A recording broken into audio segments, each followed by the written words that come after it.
Aussie.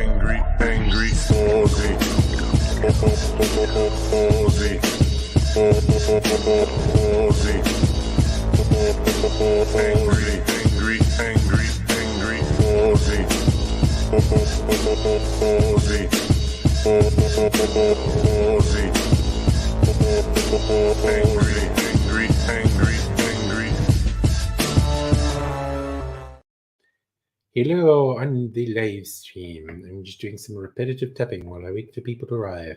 Hello, Megaleech, by the way. Where are we? Repetitive tapping. It's a fun thing to do. That'll do. Tapping. Hey, Hannah, how you doing? Hope you're finally over the COVID, by the way. What a harsh thing. Wild work stories. I find I might be arsehole for the... Well, I think you should give people a few minutes, Hannah. If you've got some really wild stories, we want to get a bit of an audience for you. In the meantime, I'm just indulging in repetitive tapping. See what I can do here. Oh, there's that. Okay. What's that?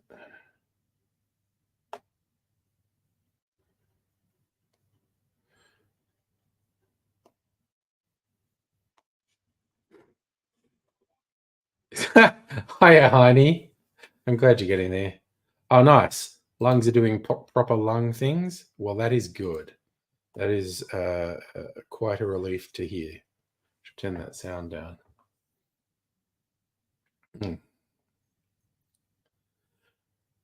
Kind of. My plan is I'm not making any cocktail videos tonight.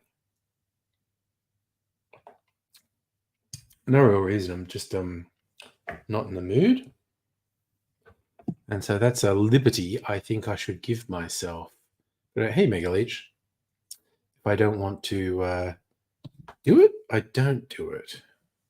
So I don't feel stressed. And so as I, have an enjoying chat with everyone who's here straight off the bat,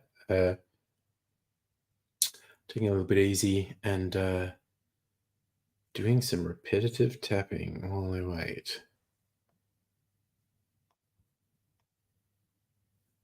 I got, oh, that's right. I just remembered something here.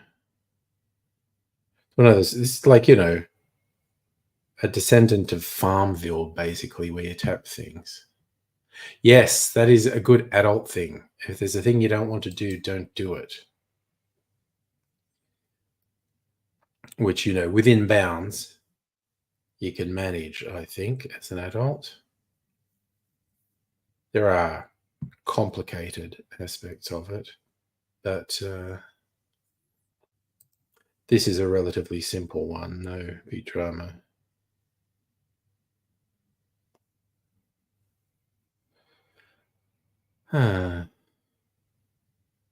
Ooh, okay. But I'm going to have a couple of drinkies. I've got some new drinkies, and they're all things I can compare to other things to decide which one I like the best. So I'm quite looking forward to that.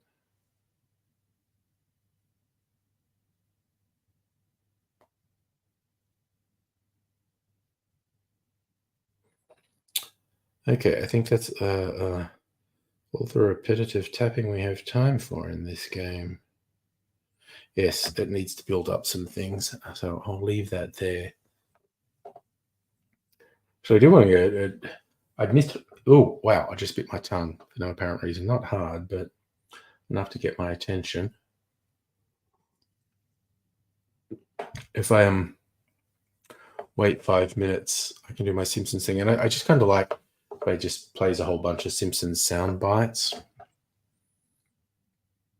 But I mistimed that. I thought I'd be able to do the next round of that before the stream. But it's going to take another I have to wait 5 minutes, and then I can do it. The plus side, I get to do a whole bunch of Simpsons sound bites on the stream, which I'm going to find at least passingly amusing.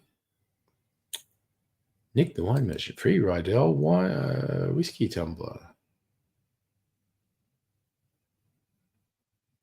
Buy Glenmorangie Tale of Winter and receive a whiskey tumbler valued at $22.50. Well, how much is the whiskey I don't want? $150. Okay, I am not saving $22 if I spend $150. That's crazy talk. I'm not that big on scotch, so I'm going to do it. Dan Murphy's article. What is a nightcap? It's more than a tasty way to end the night. If an aperitif stimulates the appetite, a digestif aids digestion. A nightcap was designed to reduce our night's sleep. Yes, alcohol does not give you good sleep.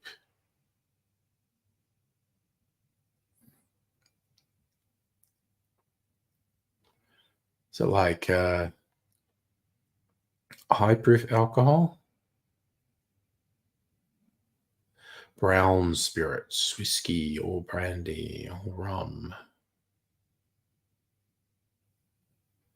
The hot toddy, brandy Alexander, Manhattan, mulled wine. Does Italy have the ultimate? No, oh, Amari.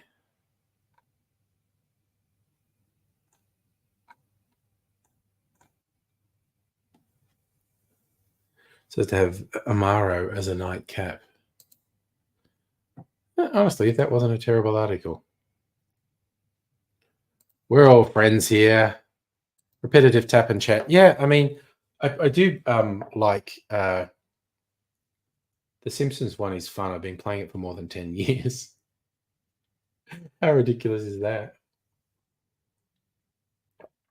Oh my God. That's my clarified bacon drink. Mainly tastes sweet and fruity, and then right at the end, there's a bacon flavor. Not unappealing, but it manages to stay weird, quite honestly. Well, soldier on, as it were. Now, have I probably haven't. I'm going to see, have I given The Simpsons enough time? They needed about 5 minutes to finish a cycle. And then anyway, then can just have some Simpson sound bites.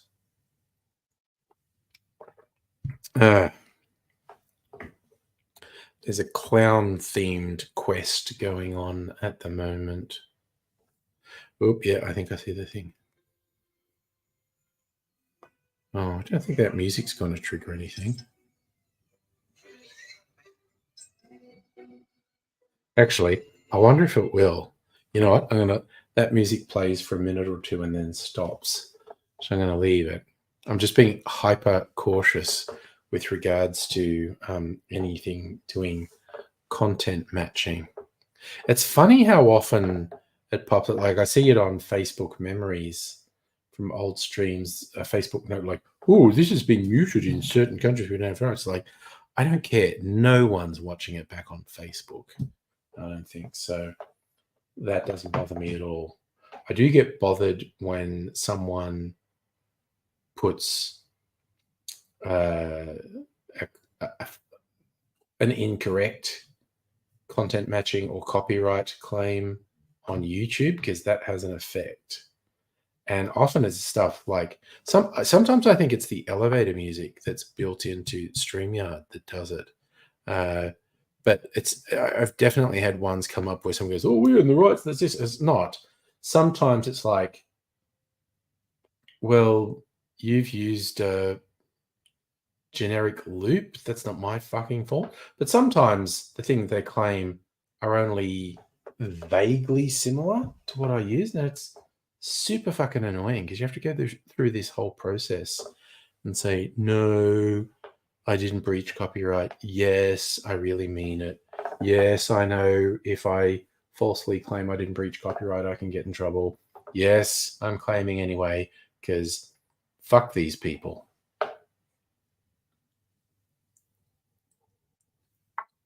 One of the most egregious ones I ever saw was Mr. Safety's original song about Mean Kitty.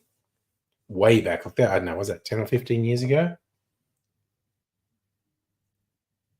Really big company, Viacom, put a copyright claim on it. And that's some extreme fuckery, because that was a completely original song. And whoever submitted that had to know they were filing a false claim. And they suffer no repercussions. It's like, oh, if you're found guilty on YouTube of breaching copyright, you can lose your account.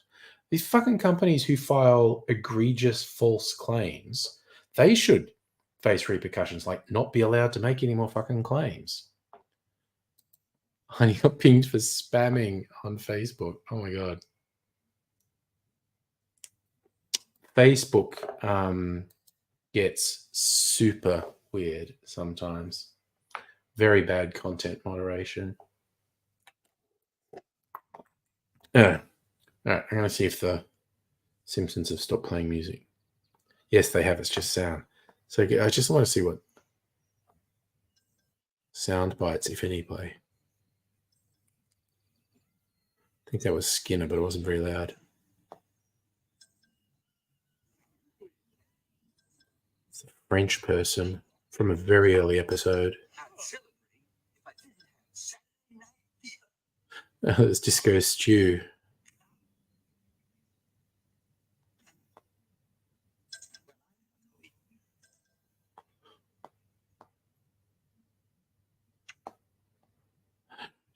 See if we can find anyone else who'll do it.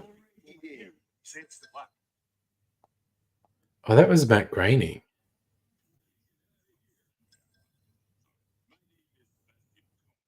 Sebastian Kolb from the Monorail episode.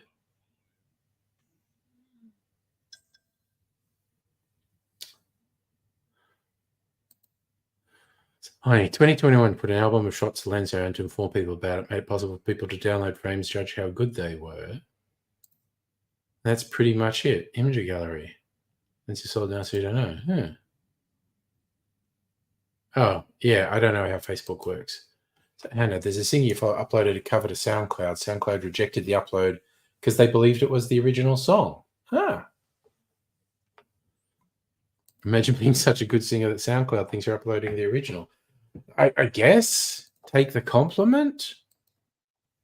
Kind of frustrating for someone who's trying to, attract an audience.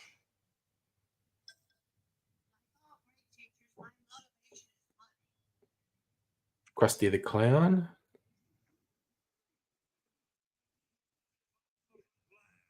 Ooh, a whole bunch of them at once. That last one was Barney. Barney. Oh, Barney.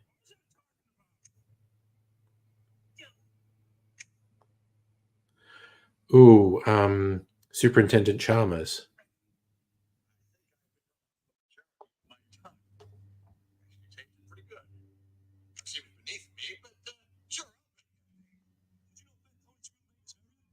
Frankie the Squealer. Oh, God, there's a lad across the road. That's Selma, Marge's sister.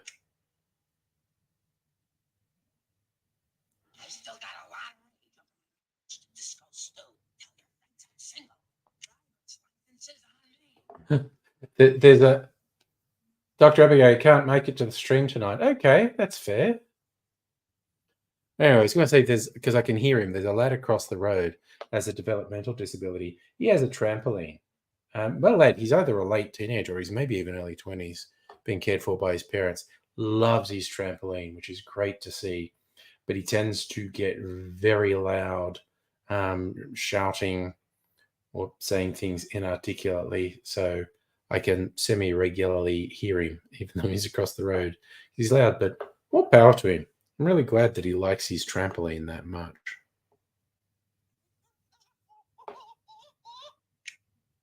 It's a weird little character.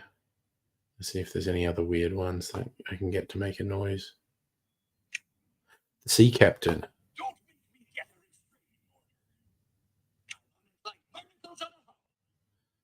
Everyone knows the sea captain.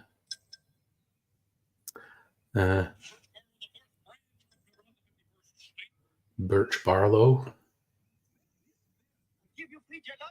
Apu. Ooh, Dr. Hibbert.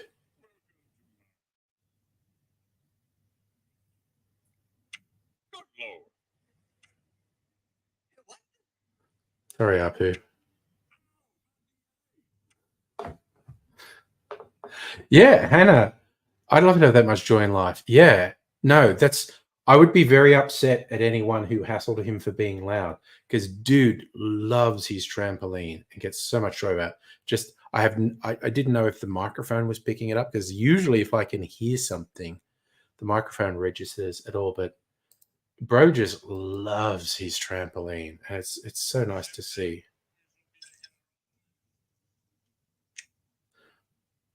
Smithers?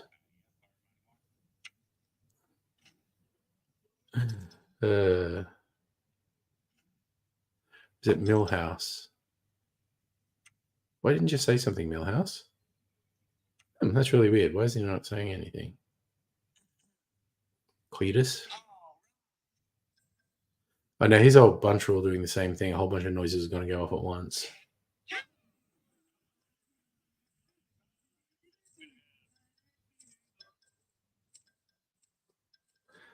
Patrick, got another display name. Yet another display name.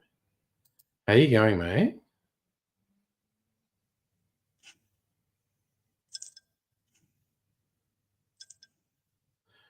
Yeah, it's weird.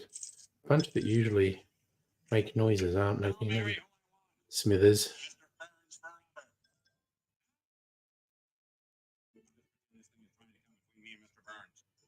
Okay, randomly started playing music again. I don't want to being hyper paranoid.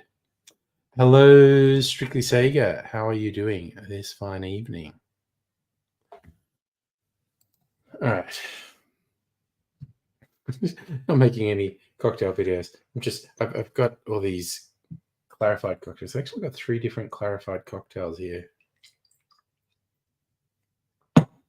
Just going to enjoy them and do some taste comparisons in a little while. Yes, look, someone called Patrick who comes in and says, "Hi, Red." I know exactly who you are, Pat.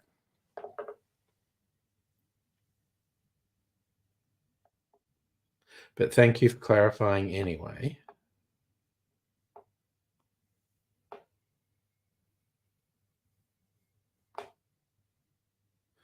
Just gotta keep it on.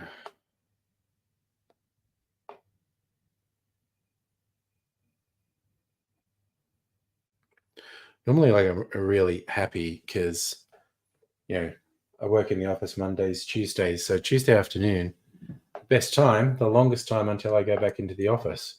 But there's a seminar thingy on in the city on Thursday that I am meant to attend. Putting lunch on, apparently, so that's okay.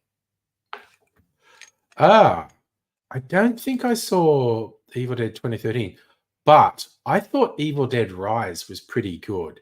Just like seriously fucked up, like an Evil Dead movie should be. Like way fucked up. Wasn't a fan of the first ones. Character's awful and has 0 empathy. Okay, yeah, you're with me. Evil Dead Rises. Friggin' awesome. Like, they did engage you with the characters, and shit just got seriously fucked up in that. In the best way.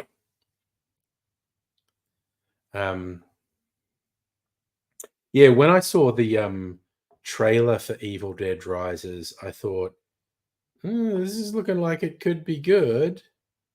And so, yeah, when it was free on the streaming services, oh yeah, there's a pre-credit sequence.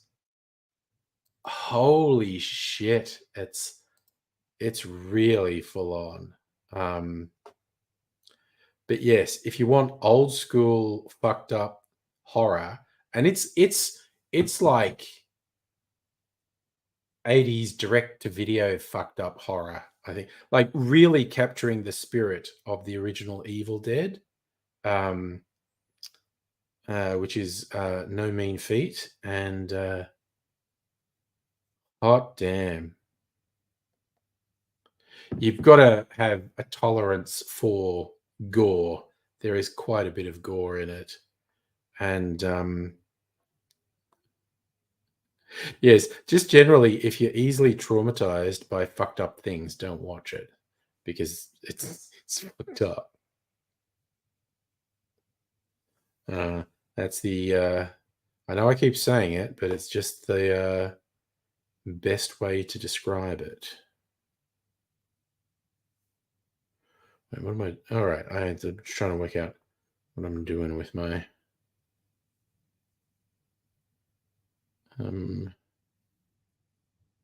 Simpsons. That one's full. Right, what are all these? You know what? I'm going to leave that. Okay. So we're saying both film had wings to the original. First one. That's the thing. If you don't like the characters because they're awful people, you don't care what happens to them. Actually, that's also fair, Hannah. Working retail, fucked up's an average day. Yep, it's a family in the second one, and they did genuinely make you care for them, care what happened to them.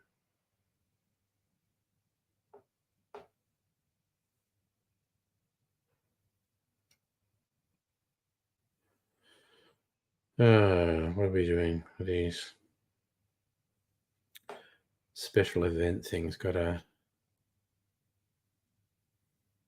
do this and this.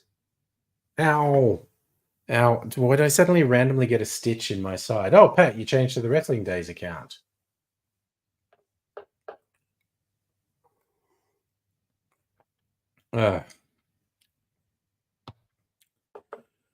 Dang. Dang, Cletus.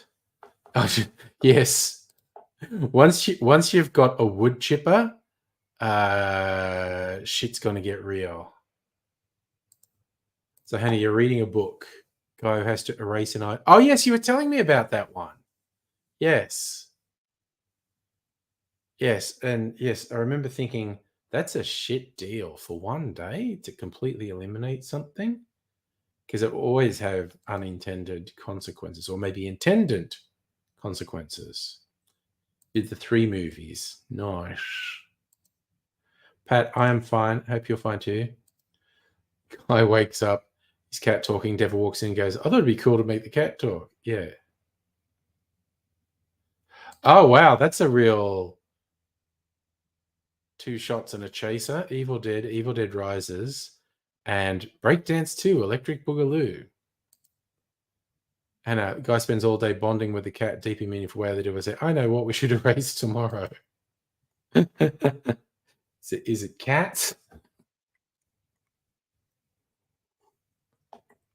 I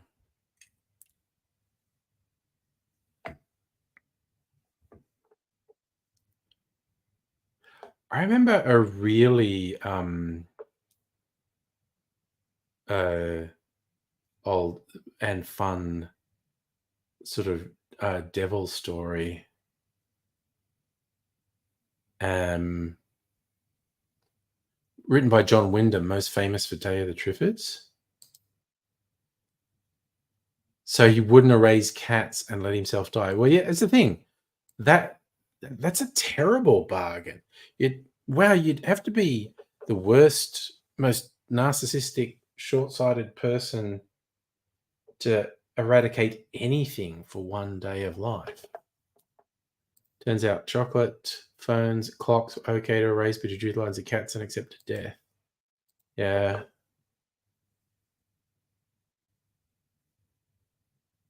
Is this not playing a song yet? No, it hasn't. Why is it playing a song? Don't play a song. Well, it's not a song, it's music. I don't want to get content matched. Ooh, what the heck? Oh, that was weird. It crashed and lost a bit of its memory. Yes, fun work stories from Hannah, please. I'm bang up for some wacky, messed up work stories.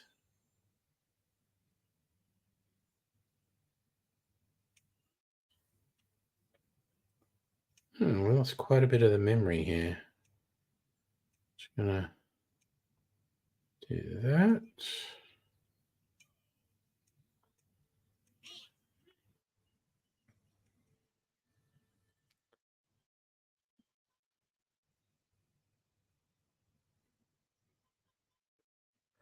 Weird, being overrun by clowns. Okay, the following all took place in the space of 10 very fucked up long hours on Saturday. Oh my god. Okay, I'm braced. I am braced for it. Little clowns everywhere. Gotta make them disappear.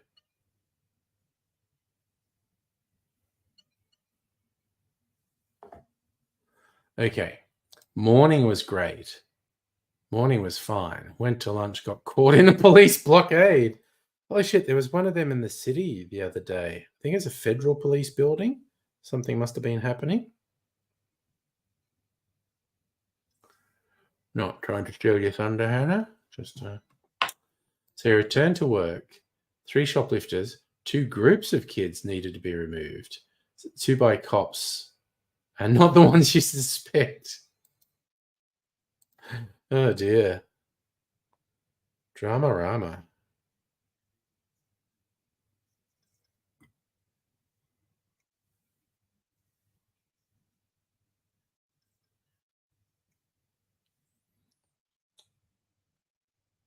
So you've coined your new favorite phrase for shitty kid. Which adult owns you? That is a good way to address the situation, I think.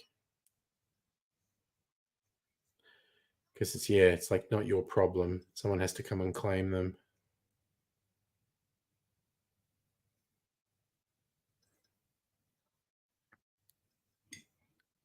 There, I'm still doing my random tapping while you tell the story. Oh, the music stopped. Just see if I can get any fun Simpsons sound bites.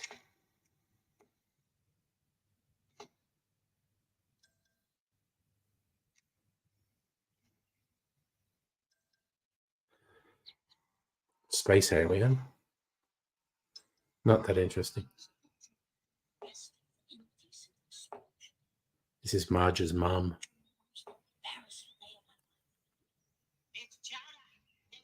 Oh, Freddie Quimby. I love that character.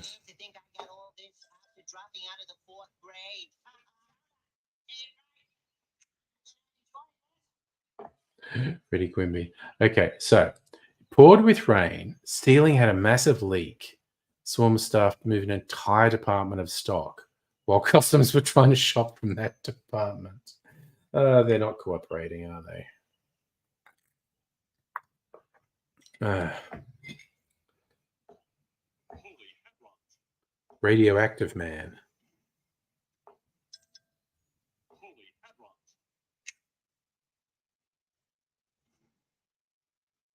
That's a whole thing.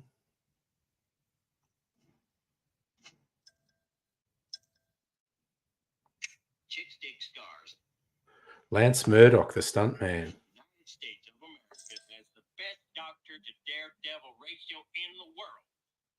From season 1, I think. Okay. So then you've got 30 minutes outside in rain, humidity, return to work. Customers abuse you, causing them inconvenience for asking them to leave that was actually on fire. Oh my God. Strictly said you had a movie geek come in the other day, suggest Haunted House 1 and 2. Ah, there you go. Oh my God. afternoon wrapped up with a customer punching you. That's unacceptable.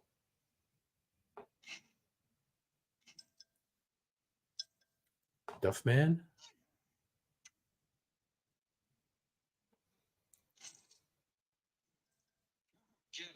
I love this. From one of their Batman spoofs. They got someone doing a really good Paul Lynde impersonation with a Batman villain called the Scoutmaster. I love the sound bites. Whoever it is quite good at doing a Paul Lynde impersonation.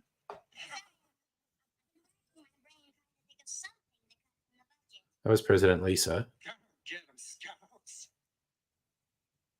Don't be afraid to use your nails, boys. That's my favorite soundbite. Don't be afraid to use your nails, boys. So Hannah, this sad story. She's being helped by another staff member, offered her a seat while she waited so you could serve the person behind her. Pissed off and she walked away, took a swing. What the fuck is wrong with people? Do I have a favorite landmark birthday? I'm not sure what that means. So the CCTV shows her aiming for the back of your head, but she didn't account the fact you're walking away and then it clipped your shoulder. Wow, what a piece of shit. What a just thoroughly awful person.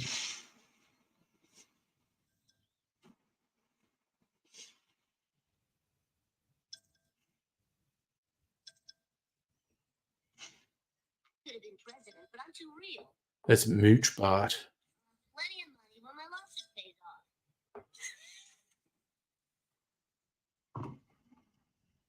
Help me help myself.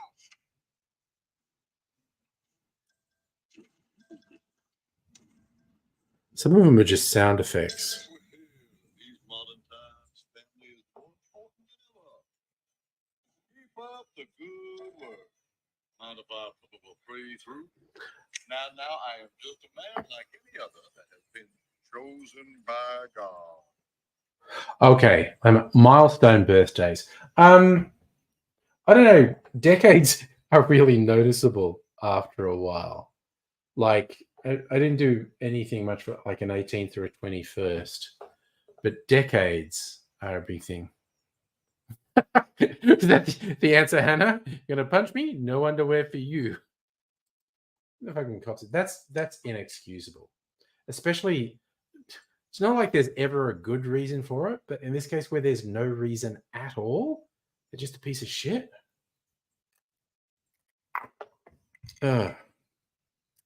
Very. Oh, Homer is a gelatinous blob.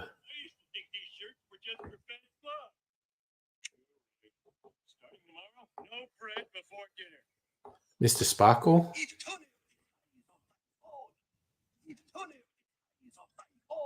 Greetings to traveler. Mr. Sparkle, we're open gates. Mr. Sparkle. She's pissed off because asked her to take a seat. But yeah, take a seat. What the fuck is wrong with people? Honestly. Oh, that's Milhouse's uncle. Not so fast. One of the French guys from season 1.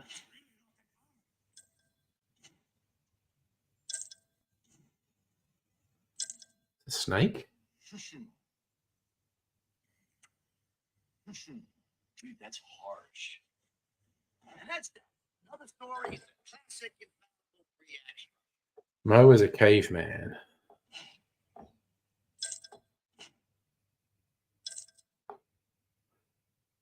got 200-inch plasma TV in my shoe closet. A random rapper. Let's go murder our enemies. Peace. I got 200-inch plasma TV in my shoe closet. Alcatraz. Number 1 to make me serve you slow as you. Holy shit.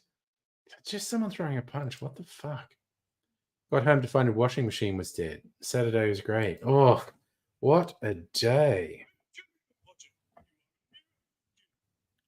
That's from their Harry Potter spoof. Slithers. Shins. You want to go out later? One of Homer's temporary roommates, gay temporary roommates. You want to go out later? It's disgusting. Their version of Iron Man, Relax there. Magnesium Man, Santa Claus. Don't you mean happy birthday? Oh, it's Jesus. Jesus is actually in here. Walkie-talkies don't count as two presents. Don't you mean happy birthday? Don't you mean happy birthday? Jesus at Christmas. Bring your chair. Okay, boys, I gotta go. We best get back where we belong. Oh, it's the guy who wants to live off the grid. We'll be in this close to minutes. Oh, I wouldn't be opening no windows.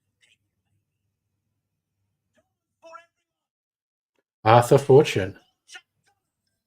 They're a Richard Branson spoof. Is it time for another? It's one more way to kill a man. But he's intricate and precise. So one thing. An assassin. They're Olympics chief. And Noir Homer, I tapped the wrong thing. Well, you know what? Fuck you, game. Oh, Guy Incognito. Homer's double. This still amuses me.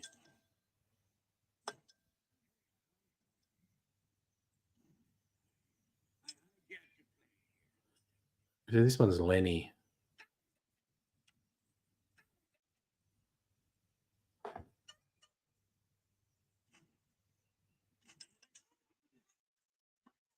Let's take a picture. It's old Marge. Where's old Homer? Email too. It's retired Homer.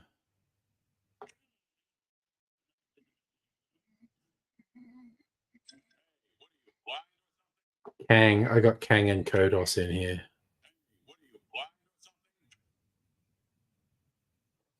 or something? I'm just easily amused by these things.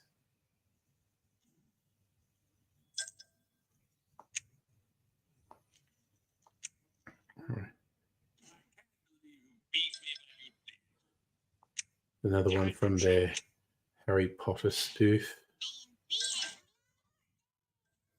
Baby Lisa.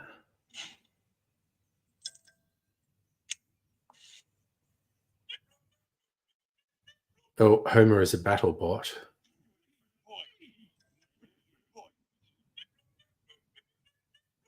Chief Knocker Homer.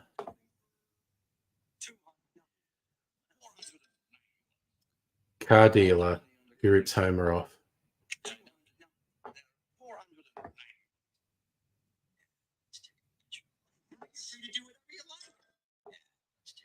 Some hipsters from a later season that I never saw.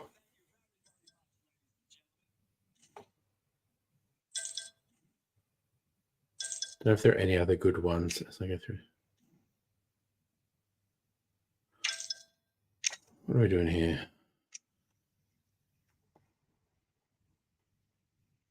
Okay, this one. Right, we do that with Cletus. Now I'm just going to put them all to bed and go back to chatting to you.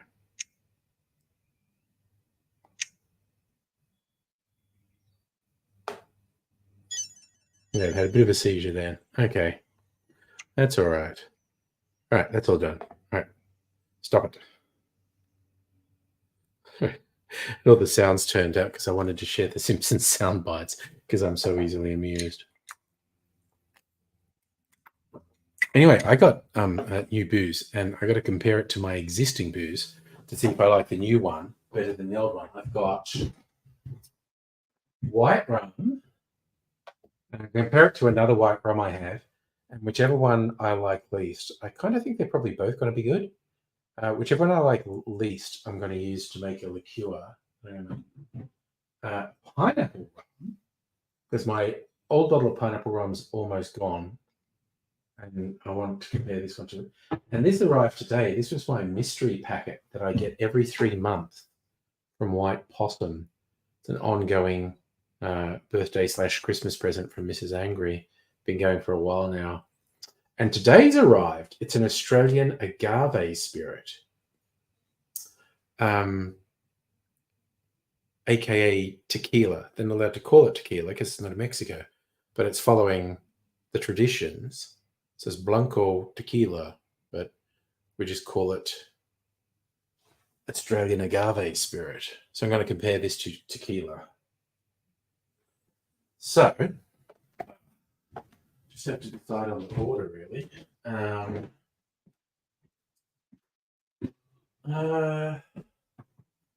no, the white rum might be the lightest taste. So maybe try that first. So 2 Australian white cane spirits I'm tasting. Technically not rums because they're not aged. They don't meet the definition of rum. But we'll just call them white rum. Husk. Where is Husk from? New South Wales. North Tumblegum. Where the heck is North Tumblegum?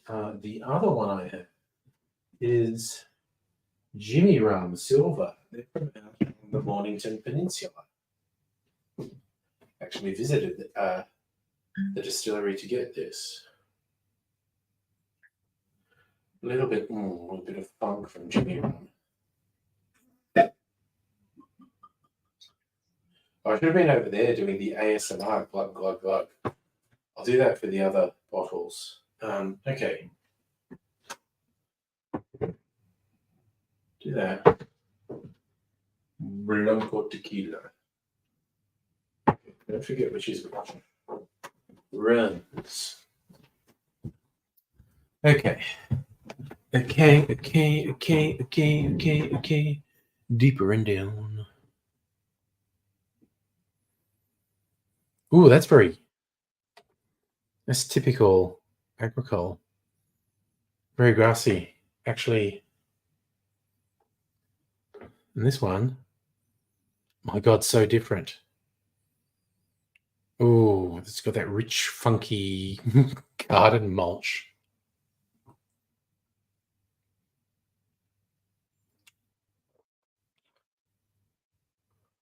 Oh, that's rather lovely. And oh, man. That's rather lovely and benign.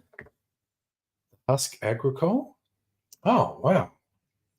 But it's real classic agricole, sort of very grassy flavors.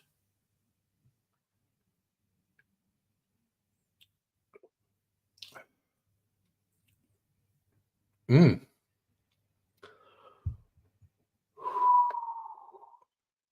mean, I bet that'd make a good daiquiri. A bit of water to cleanse my palate.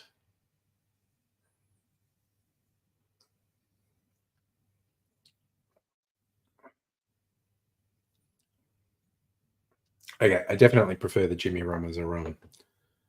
Oh, such good flavors for white rum, because some white rums barely have any more flavor than tequila. Not tequila, vodka.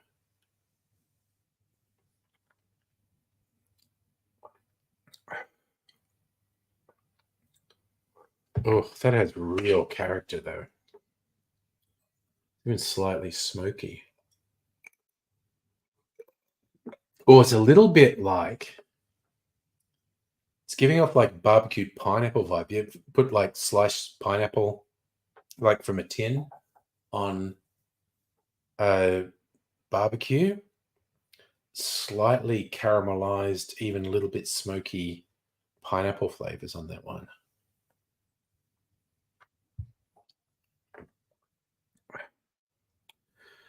Whereas that one's got a really herbal flavor. Man, they are both good.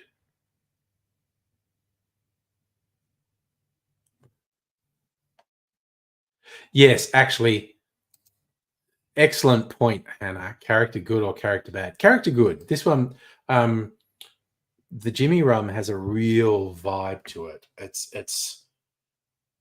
got depth. It's got these. God, there's a little like freaking fruit fly or gnat just hovering around, and it gets in my line of sight occasionally and annoys the crap out of me. Yeah, it gives this flavor. And it's kind of like overripe banana or overripe pineapple, and just a little bit of smokiness. Yummy. So Hannah, sounds like Luau rum pina colada. Smoky like spit pig and good for a trop classic. Wow. You given that big raps, you're making that sound very good. All right. Well, those are both good in different ways. Might try the pineapple rum. Should I try tequila or pineapple rum? It's fine. Let him get buzzed on rum and he'll settle down.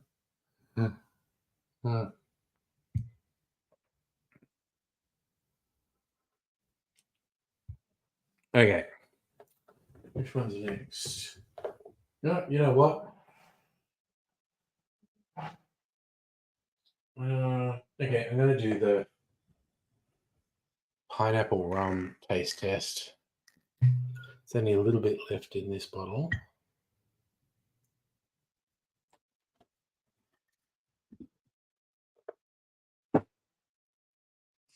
This is a new bottle.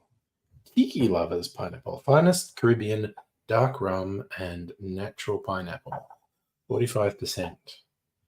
Tiki Lovers Pineapple is based on quality rums distilled by highly regarded distillation in Jamaica, Barbados, Trinidad, and Guyana. All natural extracts of tropical pineapple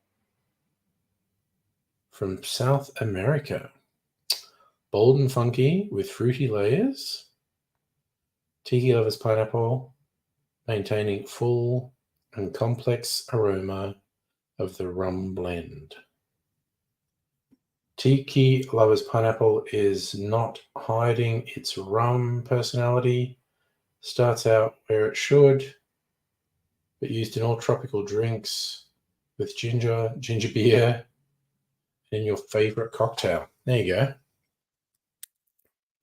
Get a little crack. It's not quite as satisfying as the pop when you first pop, but okay. ASMR time for anyone wearing headphones. Oh, that's such a good name. And I poured quite a lot, more than I meant to, but that's okay. I wanted a good glug, glug, glug sound. Tiki Lovers is much darker than the Stiggins. Actually, yeah, it is.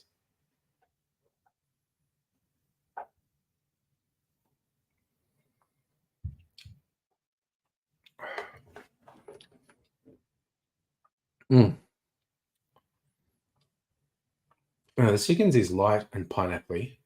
Still has rum character in it, though.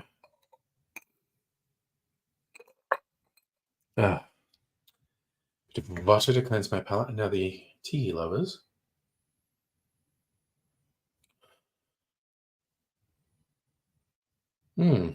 Smells nice.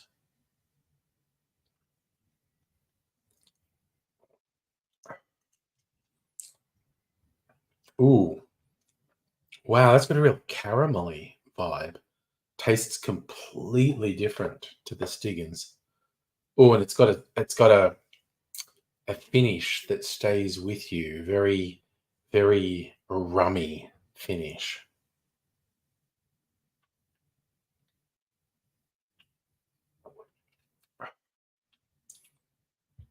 Ooh.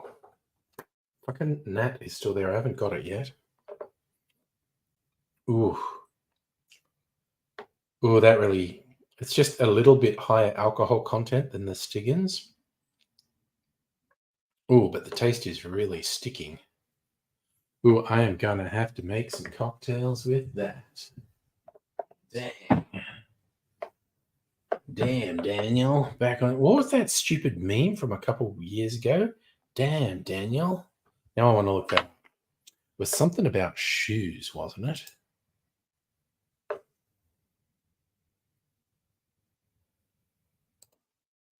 Look, if I just put damn Daniel meme auto completed. Original video.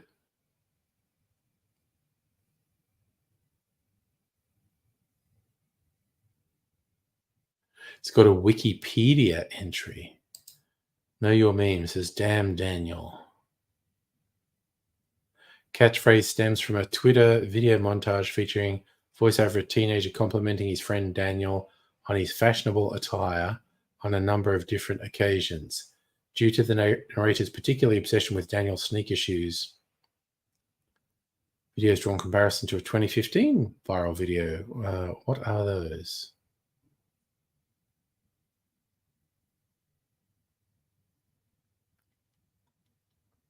In the narrator can be repeatedly heard praising fellow student Daniel's look, including his white Vans.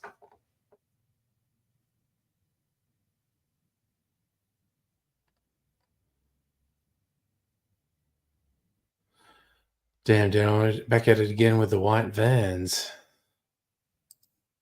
Good marketing opportunity. Yep, that was you know what I'm talking about, Hannah. Back at it again with the white Vans. Big marketing opportunity there.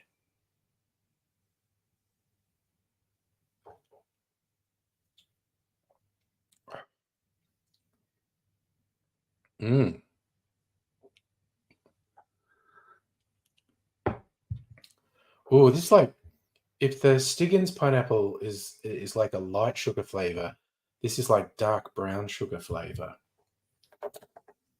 Dang, that's serious. And Smokey, you're going to have to come up with the right cocktail to make with that one. It's very yummy. Okay, cleanse my palate again.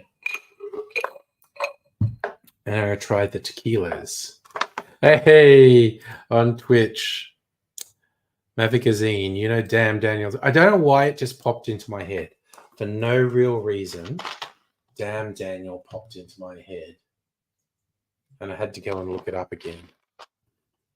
Damn Daniel, back at it with the white Vans.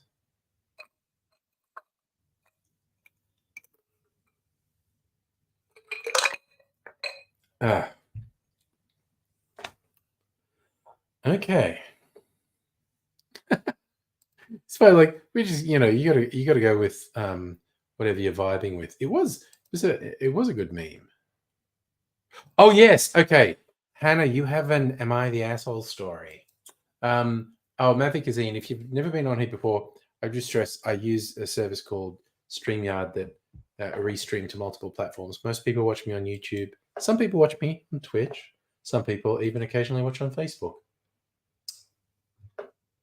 But that's why I put the comments, most of the comments, on screen so people can see if someone on a different platform is doing something. So Hannah has regaled us with story of disaster and violence in the workplace. Now we've got Am I the Arsehole story. Oh. All right. Now, comparing tequila in a gimmicky bottle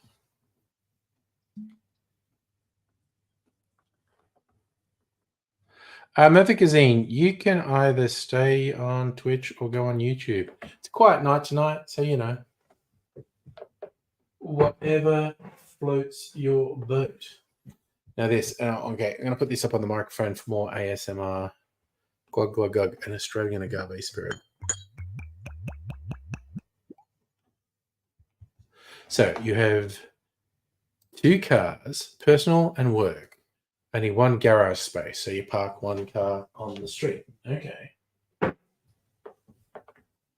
Live on a busy street. Lots of people, 1 garage space, multiple cars. No, I'm with, but yeah, okay. People park on the street. That happens on my street too.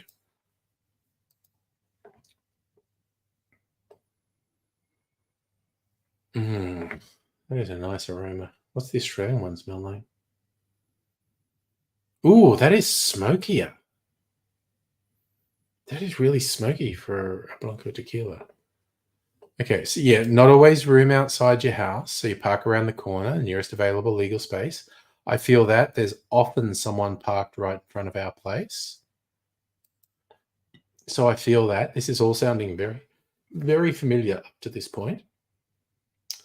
Okay, but my tequila tasting, very different aroma.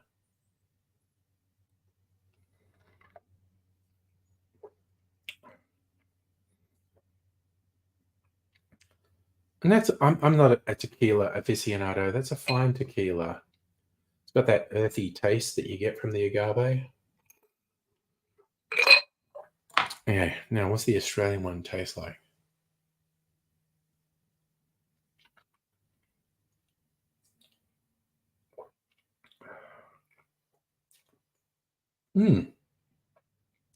Okay, weirdly, it kind of tastes like tap water. It's a little bit like mezcal. It's way smokier than I expect for a Blanco tequila.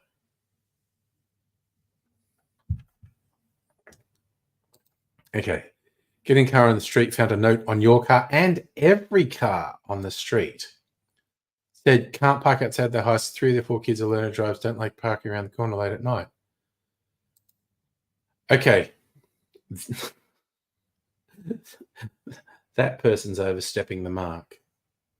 Because they have teenagers and a large work vehicle, they keep bays free outside and post.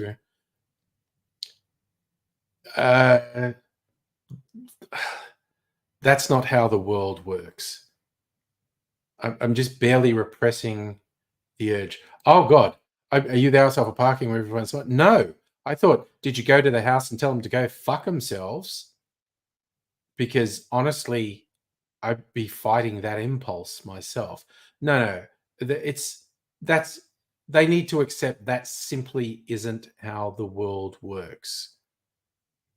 If people are parking in a legal spot, shut the fuck up.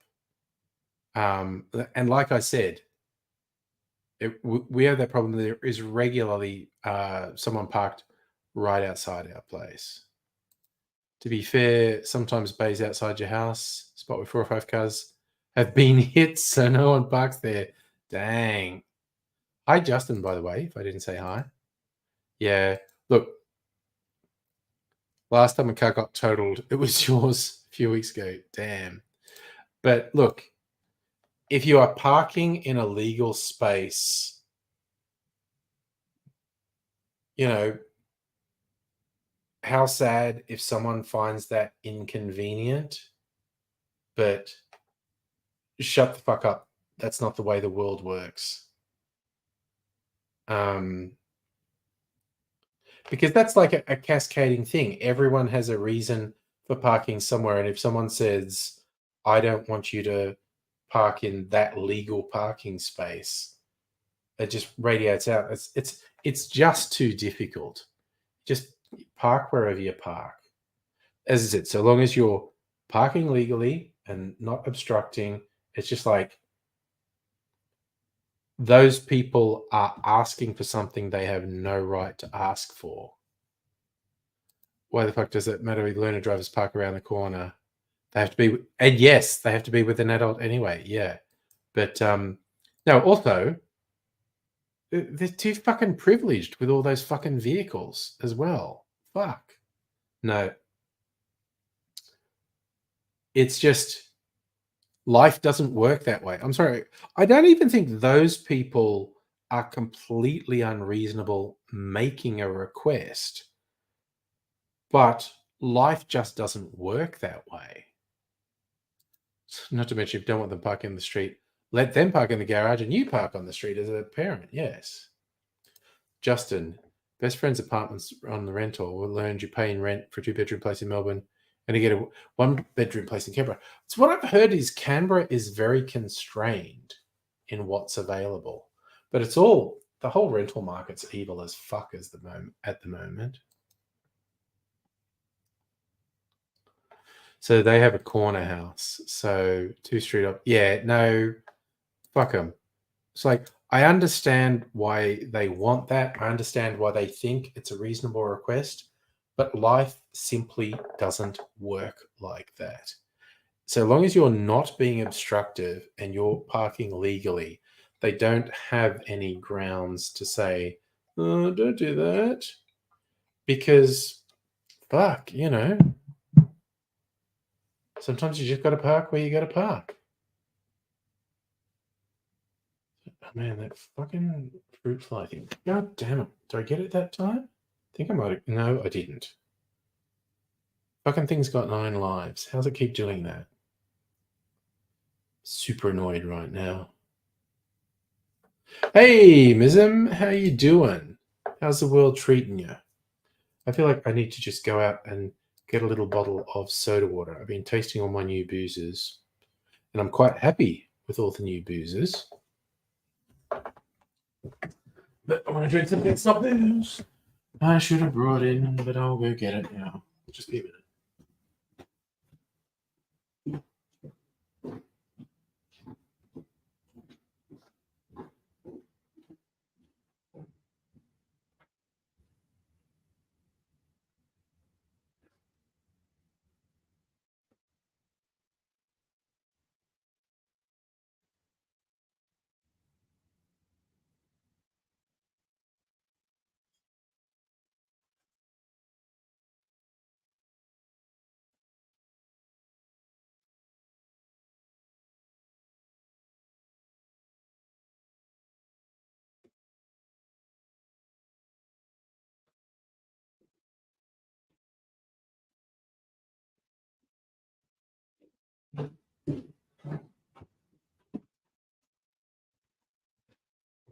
And I'm back with my soda water. You know, it's time to stop drinking. We start seeing multiple gnats. I can't get the bloody thing. A couple of times I thought I had it. And then it's like, man. And like, it's so tiny and so subjected to anything. Like, I think like me just whoosh, the air current pushes it away and I don't get it. Justin thought about seeing if you can work your job remotely, move to Melbourne, because it would be financially easier. There would be other attendant stresses, though, Justin. But I mean, you know, if you could find something that works for you.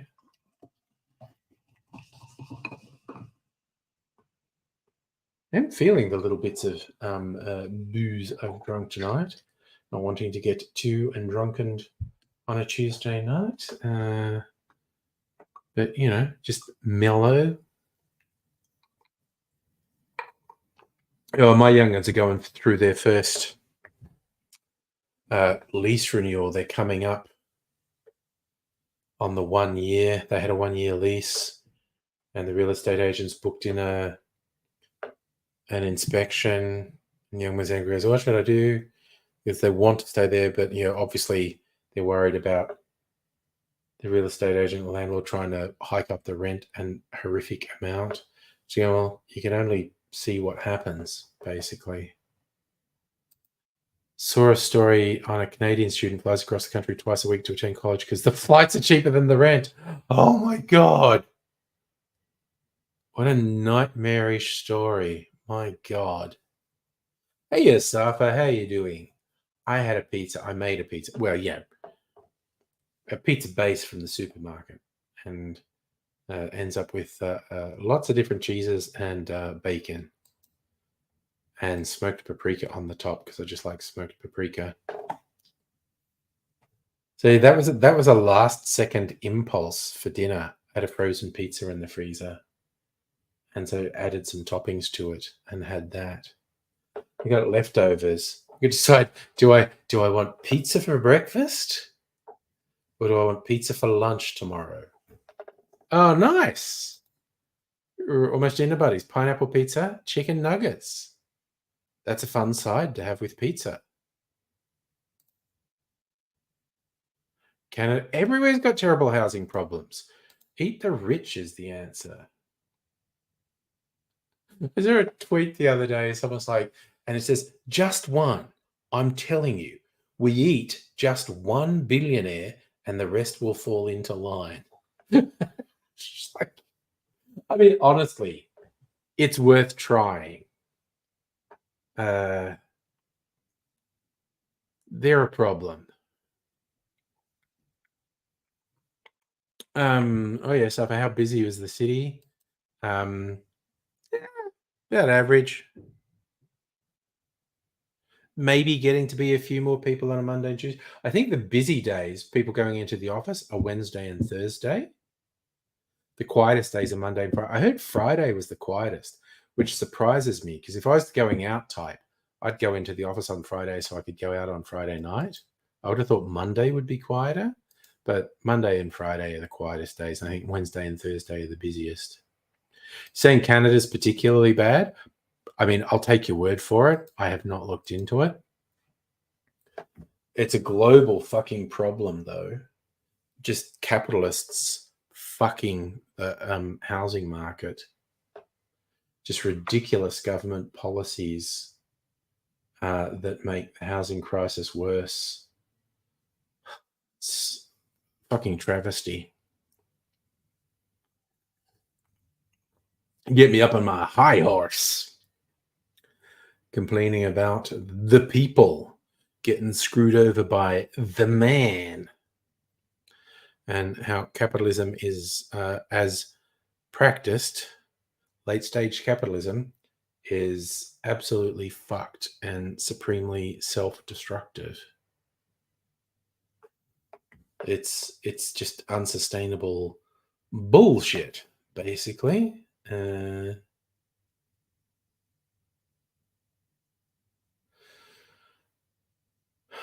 It's so hard to see what's going to happen. This, again, the world today is not what I expected, say, 20 years ago. It really isn't. It's very strange, many things in the world today, but that's what I think. I always say when trying to think, oh, what's going to happen? Can you predict who's going to win an election or what's going to... It's like, well, predicting anything is a mug's game. It's very difficult to resist the temptation to predict how something's going to turn out, but the chance of you being right is so low. And you get all these people who are paid. Their career is they're a pundit. They tell you about things. They tell you about what's going to happen. And they're always wrong. And yet somehow they still have jobs. They still write their opinion pieces. And you just have to with, well, does anything mean anything? That's my big question for the world. Is everything just bullshit?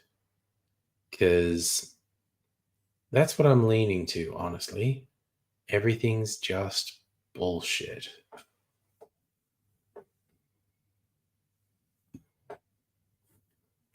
I'm being a grumpy old man tonight. Yeah, just tonight. I'm never any other time.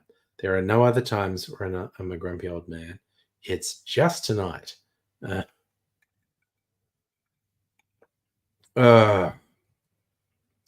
ridiculous. Yes. Tuesday night existential crisis. That's what we're having. That's what Tuesday nights are all about. Justin's been financially difficult since COVID. COVID's been fucked for so many people, man. Yep. Almost every working person has seen inflation outstrip any pay increases they've had. And we're just being fucked by big corporates. Like, there's increasing evidence of the Coles Woolworths duopoly fucking us in a way that might be criminal. There's the housing crisis, which is just ruining people's lives and physical and mental health. Everything's a shit show, man.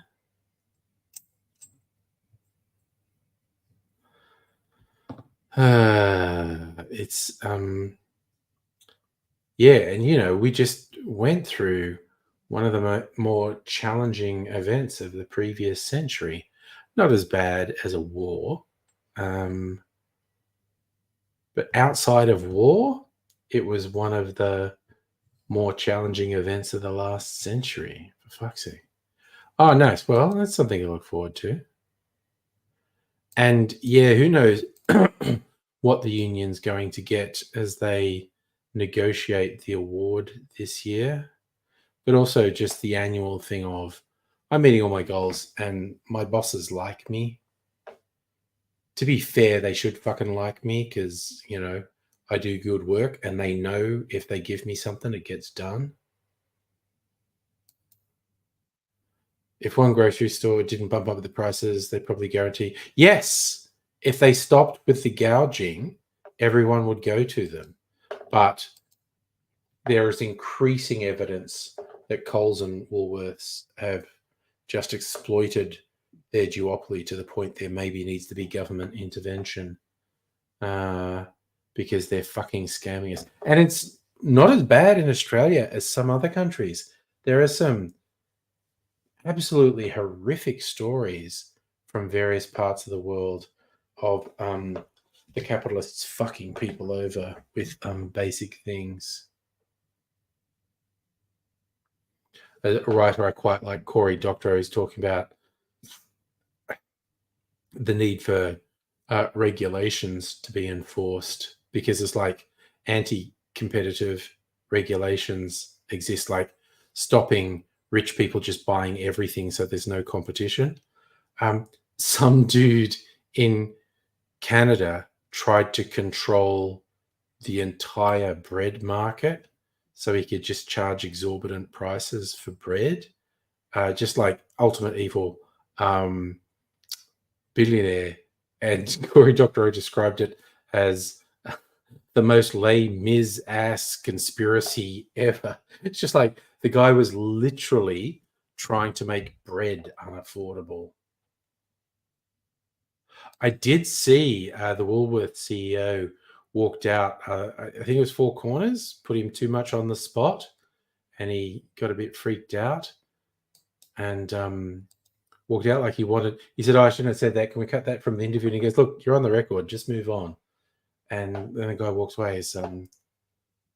Well, it's because they can't there is increasing evidence they can't justify their position.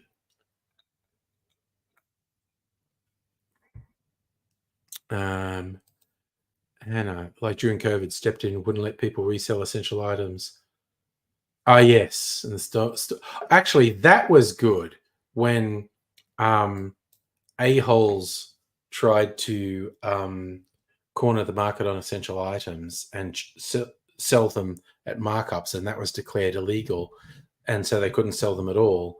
And they tried to get refunds from the supermarkets and they couldn't. So they were just shit out of luck. But yeah, like I said, I won't say anything unequivocal because I believe there's more investigation needed. But there is increasing evidence that we should maybe be doing the equivalent to the actual supermarkets. Yeah, I know. It was a very bad misjudgment. Dude just seemed to be very out of his depth. Walking out on the interview, it's just like it was just spiraling out of his control, and he freaked out and was like, "Well, dude, maybe you shouldn't worry so much about being in control. Just and roll with it." But yep, no, he was all sorts of uptight, that guy.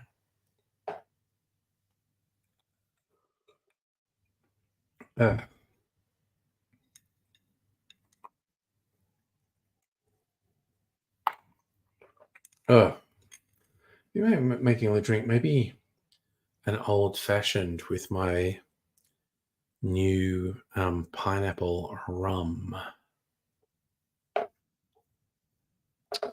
I should get the pineapple syrup out of the fridge. Yes. Okay. I'm going to do that, which involves disappearing for, I don't know, probably not more than about 30 seconds. So, all right. You'll stay chill while I quickly duck it.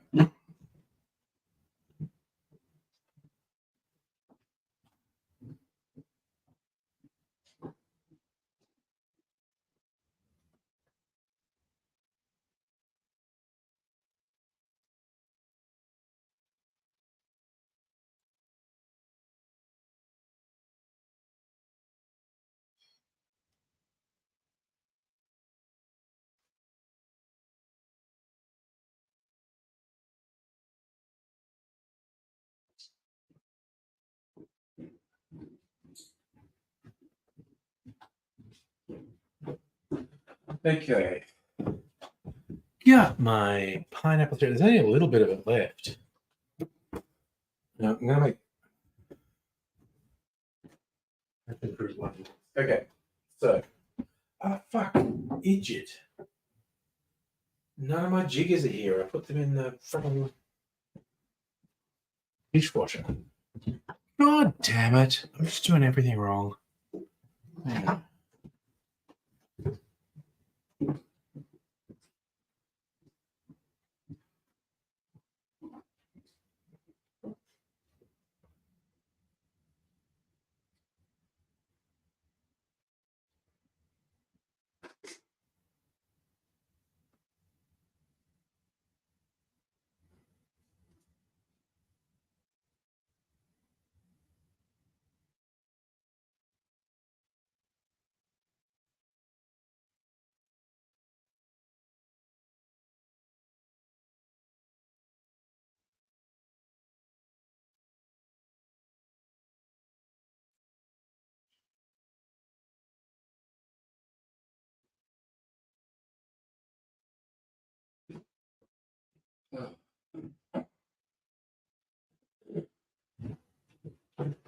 All right.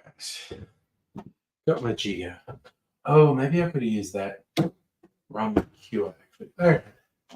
We're committed now. Gonna put a little bit, just a little bit, of my pineapple syrup. Got my tiki bitters here from the other night. Teeny bit.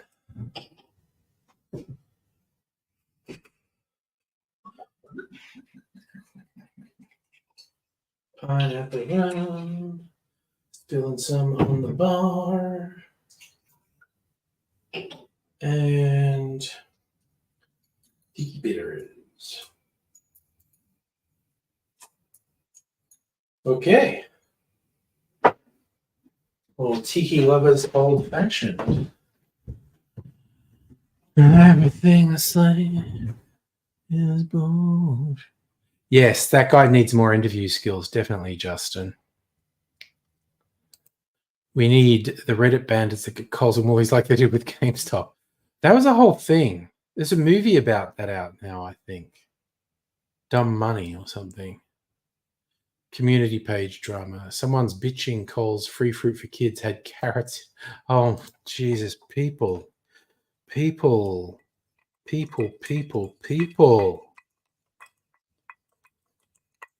are just the worst.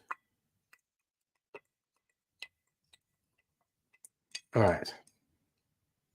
How's this shape up as an old fashioned?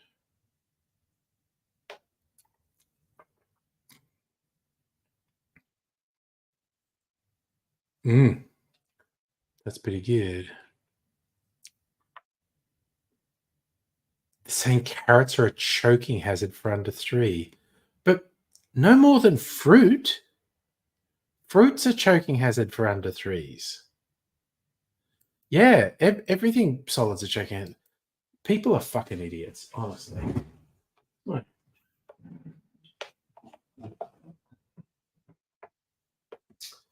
Everything. Got this song because I've just been saying bullshit. Got a song stuck in my head. I need to look it up. Might be Skeggs.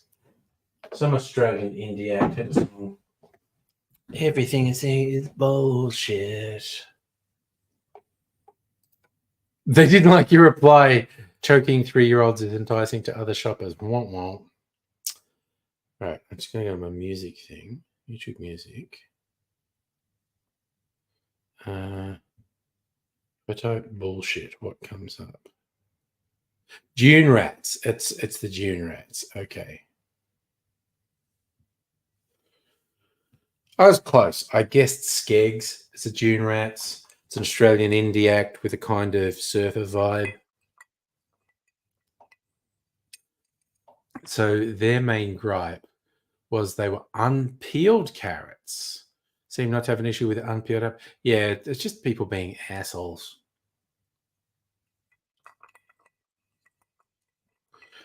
There are 1,000 legit things to criticize Coles for. Having carrots in the free fruit for kids thing is not one of them.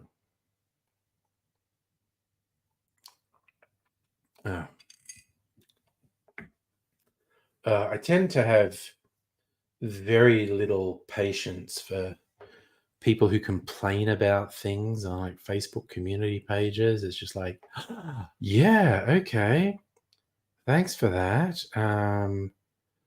Another alternative, you could shut the fuck up. That's something you could do. You could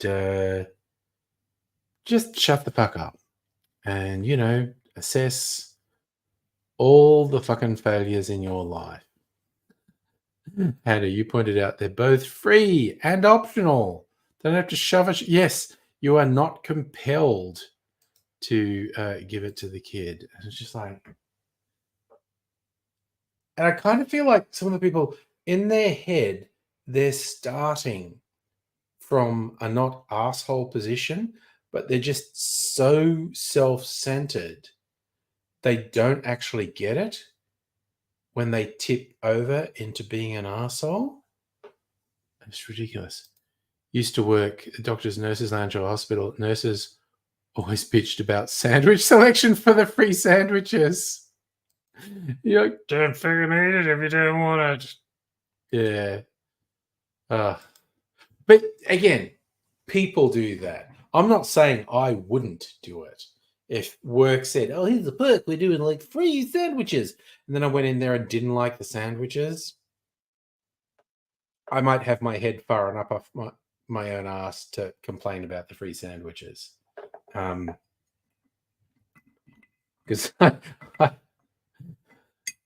I think it's important that I acknowledge I'm not immune from being an asshole, being a self-centered asshole, because it's an easy trap to fall into because, there is a lot of unfair shit in the world. We get subjected to a lot of unfair shit. And it's very easy to tip over from, I am airing a legitimate grievance about this terrible situation, to fall over into, I am just a horrible complaining shithead. Oh yeah, that was shaping up for a while. So Erica Betts is running in the state election for Tasmania. He's a fucking garbage fire, that guy. I mean, he's Nazi uncle.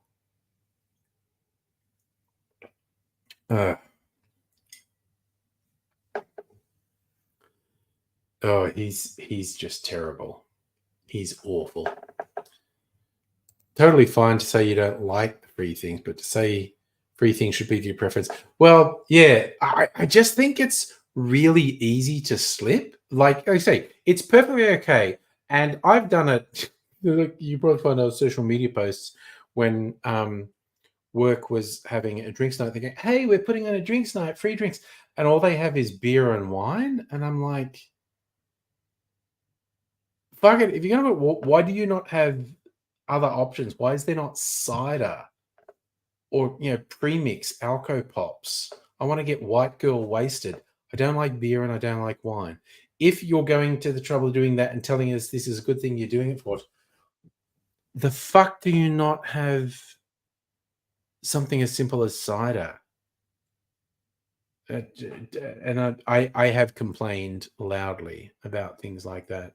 And it's just kind of like, yeah, get over it. But it's just like, well, okay, I'm kind of fucking pissed off now because they touted this big, ooh, we're doing drinks. Everyone's going to have drinks. Yeah. And it just frustrates me when all they do is beer and wine. Haven't had that happen for a little. Well, I haven't had anyone pay for my drinks for a while, actually. That's a whole different story that I could complain about, which would be completely unreasonable. Why is my workplace not paying for alcohol for me?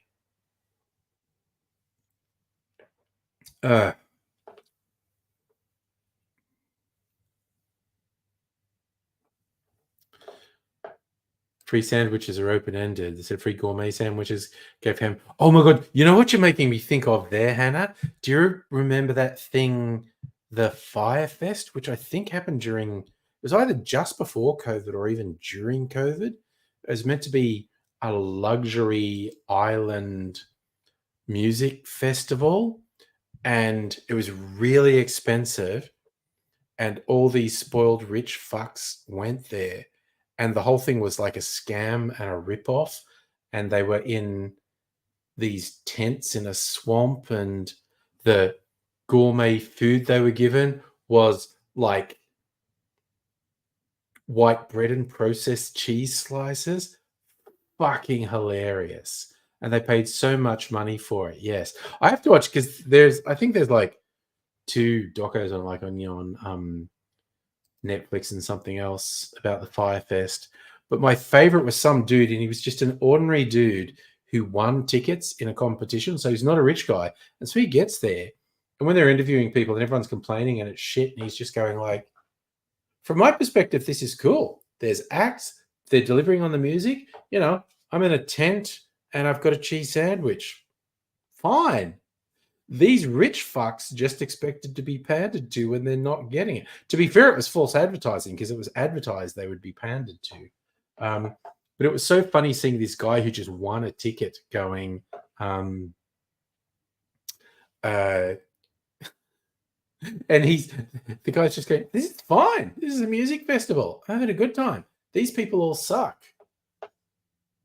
Yes, they were definitely, it was like almost a theme park where they got to have real life poor people experience for a while, which just makes me think of that old song, Common People. Oh god, and I always get confused. Was that Blur or Pulp?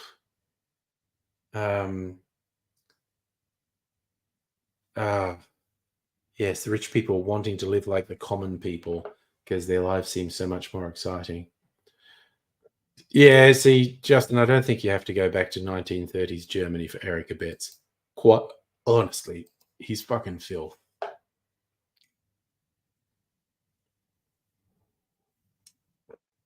Oh god, that was a fun line in Saltburn. If you haven't seen that movie, it is kind of worth watching. It's not like the greatest film ever, but it's very entertaining, just with all this weird rich people shit. And the mum from this wealthy estate saying that some people reckon the song Common People is about her. And she's going, and that's ridiculous. I hardly knew Jarvis. It's just like, oh my God. It's so plausible. Hannah, you're about random bullshit funny news. Big Music Awards Korea. I saw that. I didn't read it because it sounded truly disturbing. But someone in the audience of a big music award show in Korea had like explosive diarrhea. They didn't just shit their pants. It was explosive diarrhea that threw the whole thing into chaos. Cameras are cutting to celebrities covering their noses. Yeah. No, apparently it was not like, oops, I've pooped myself. It's like, oh no, my insides have exploded out my butthole in liquid form, and it's not good. Someone has apparently come forward to apologize for being the one who shit their pants. Korea is a very interesting culture, though, with accepting like. Okay, so here's the thing. I remember reading this article. It was a thing in the 80s or 90s, several Korean airplanes crashed. Significant loss of life, and statistically, far too many of them crashed. People said, well, why is that? And then they got like black box recordings, and it was this cultural thing in Korea that you don't question your seniors, you don't question people in authority. So if the captain of a plane was making a mistake, none of the flight crew would correct them. And the freakiest example of this is in a black box recording of a plane that hit the side of a fucking mountain. It's going along, and I think it was the navigator says to the pilot, like, "Oh, what do you think of our new altitude control system?" And the pilot goes, "It's fine. Shut up." And the guy's going like, "I think it's really good. Like, it really helps." And the pilot's going, "Why are you bothering with this? Shut up." And the navigator keeps going, "Our altitude control system is really good, don't you think?" And the pilot keeps saying, "Shut up." And because the navigator is looking at the altitude control and it says, "You are going to crash into a mountain." And the pilot is ignoring what the navigator says and refuses to look at the system which would tell him you're about to crash into a mountain. And this absolutely weird, bizarre conversation continues for a bit with the navigator going, "I think the altitude control system's awesome." And the pilot saying, "Shut up." And then the automated system starts going, you know, impact alert, impact alert. And then that crashes into a fucking mountain. Like, the fucking navigator died because he couldn't bring himself to say to the captain, "Oh my God, you fucking idiot. Look at our altitude reading. We're going to hit that mountain." And I know various cultures have various levels of deference to authority figures, but the idea of your deference to authority being so extreme you die. And that, okay, here's the fun thing, Hannah. You know how they got over this problem of them not telling their seniors to fuck off and die? They seconded American flight crews to the planes, who American flight crews will absolutely tell the captain, "Oh my God, you fucking idiot. Look at the display. Look at what's happening." And so there was a period. So for 5 years, all the South Korean airlines had Americans on the flight crew who would just tell the captain, "You fucking idiot. Look at what you're doing. Stop it, you fucking idiot." And it was to snap them out of this bowing to hierarchy thing. Just a North Korea defectors struggle in South Korea. Oh, again, I feel so sad for people in North Korea. They are so screwed over, and they are just lied to constantly, and they don't know anything about the world. It's actually quite upsetting. In Korea, anyone who started a company before you is your senior, even in the same job. Yeah. The thing in South Korea with seniority is weird. It's absolutely weird. But yeah, I found this article about the planes absolutely fascinating, where the idea of obeisance to superiors is so extreme, you will die because you don't feel able to tell your senior they're making a terrible mistake. Is there an army that has a rule to disobey orders? Well, any reasonable army has a thing where a soldier can refuse an order that they think is unconscionable. Any reasonable army has that rule. In practice, most armies, if you rebel against a senior officer, you will cop shit. But like the Australian, British, American, Canadian, European armies, in theory, all have this rule that soldier can and should reject an immoral order. How often it happens, that's a whole different thing. But it is a sort of general rule in, maybe not in, say, communist China, maybe not in North Korea, maybe not in South Korea, but in many, many armies, there is the rule that soldiers have the right to refuse an immoral order. Like if their commanding officer orders them to murder unarmed civilians, they have the right and, in fact, the duty to reject the order because, as the precedent set by the Nuremberg trial for the Nazis, obeying orders is not an excuse. Clearly doesn't apply to the Israeli army. Very few of them seem at all compelled to reject immoral orders. Ugh.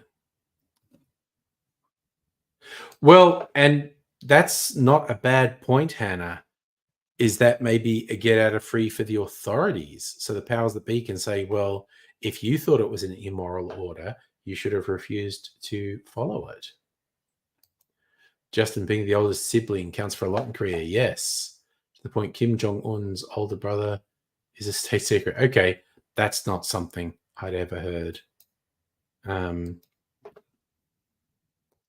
Who knows? Again, stuff that comes out of North Korea is obviously completely untrustworthy. But honestly, a lot of the stuff people outside of North Korea say about North Korea is somewhat dubious as well. It's a complex world, essentially. Oh, so okay. So Hannah, you're validating that?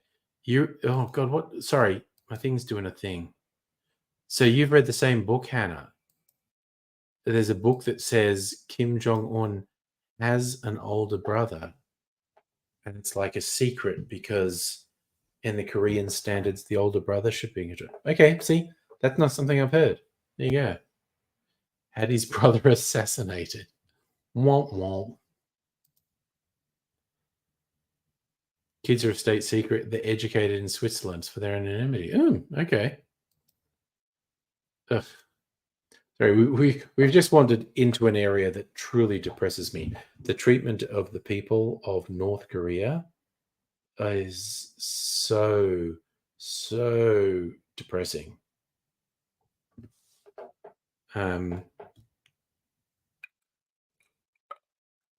It can be very difficult to be sure of all the various reports what's actually true, but I do feel like it's kind of a safe bet.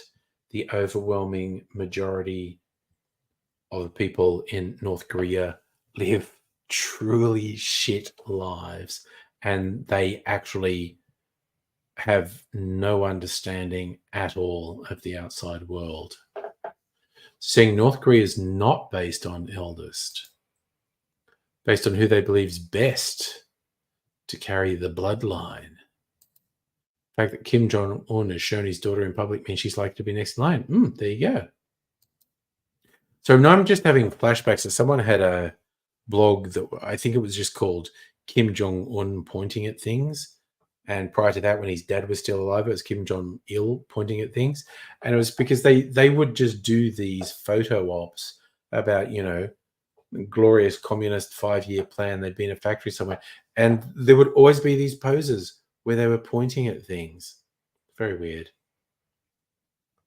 Oh, okay. Once a child is shown publicly, they're officially in roles. Okay.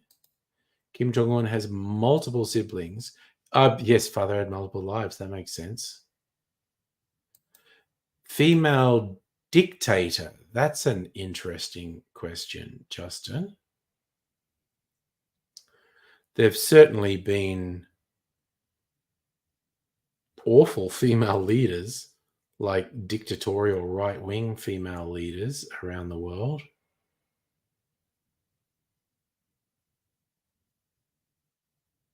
Yeah, that's what I've seen. Kim Jong Un's sister has a fairly high profile in North Korea. But again, it's so weird and fucked up when someone does this thing about cutting their country off from the outside world. It is so hard to know what is real and what isn't. So talking about his sister, her position may not outrank some people based on bloodline. She can basically point to someone and they're dead. I've heard that she's head of propaganda. Yeah. Oh god, I was looking at pictures the other day. North Korean generals tend to have an absurd amount of medals on their chest. I was like, what is that even for? You guys have not been involved in any engagements at all. So what the fuck is all that for? Like the Korean War was in the 50s. None of you guys were involved in that. It's very, very weird goings-ons.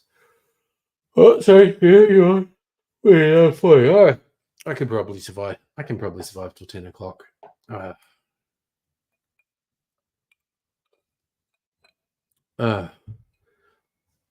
just realized I did not. Well, the Daily Mail's running anti-Trump articles. That I find interesting. Yeah, Discord. Daily Mail is fucking wackadoodle. Trump's slurred speech and repeated errors show cognitive decline. Donald Trump's decline is more apparent than Joe Biden's, with slurred speech and gross repeated errors. Both are concerning, a professor has warned. Politics professor Paul Quirk from University of British Columbia assessed both presidential frontrunners after a series of gaffes and decided who's more fit to hold office. 77-year-old Trump's cognitive deterioration is more obvious. Biden's cognitive failure could result in him refusing to relinquish control. Trump confused Nikki Haley with Nancy Pelosi.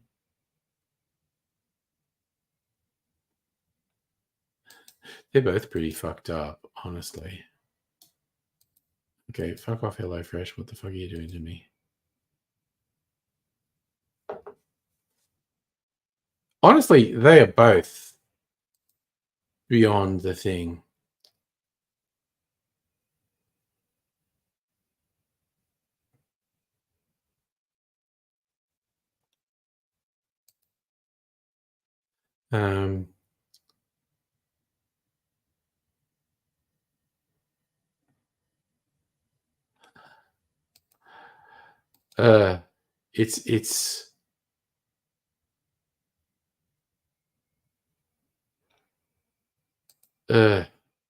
It's so appalling. Trump speaking at a rally in Concord, New Hampshire, referred to Nikki Haley responsible for security during Capitol riot rather than Nancy Pelosi.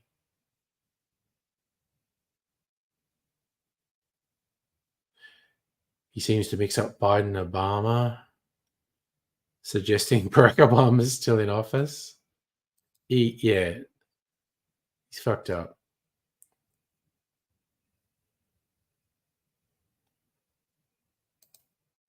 And Trump's in worse shape than Biden.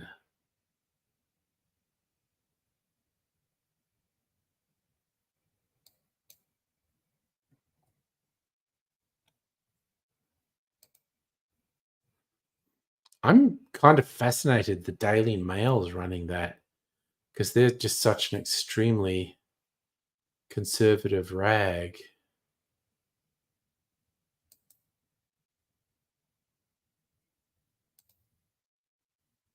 And I just thought the conservatives were shamelessly behind Trump. That is actually a good point. Trump does not believe shit he says. He just believes in whipping up the crowd. Justin, you reckon if North Korea collapsed, would they be able to reunify for the South? Oh, Christ knows. Because China would probably get involved. If there was a complete collapse in North Korea, China would probably get involved. And it's very hard to know what would come out of that. need to put it like a massive disclaimer in there. I'm not only am I not an expert in that area, I genuinely have nothing more than a passing knowledge of what is happening there. So, unlike various other loud bloviators, I'm acknowledging my lack of expertise in that area. It's not going to stop me from bloviating and having an opinion, mind you. I'm just going to do it with the disclaimer that, honestly, I genuinely don't know what I'm talking about.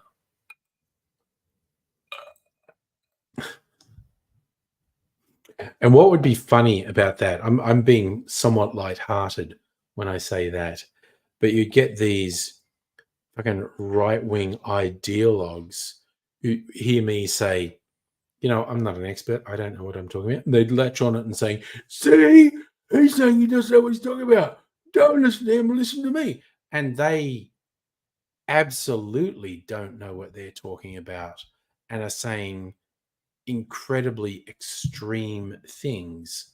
But someone being momentarily honest and saying, I'm not an expert. And he says there's been a lot of peace talks between North and South. Yeah, it's real hard to work out where things are going there. It's an interesting observation, Justin. Germany still feels the effect of the East-West division. And that is absolutely fair to say.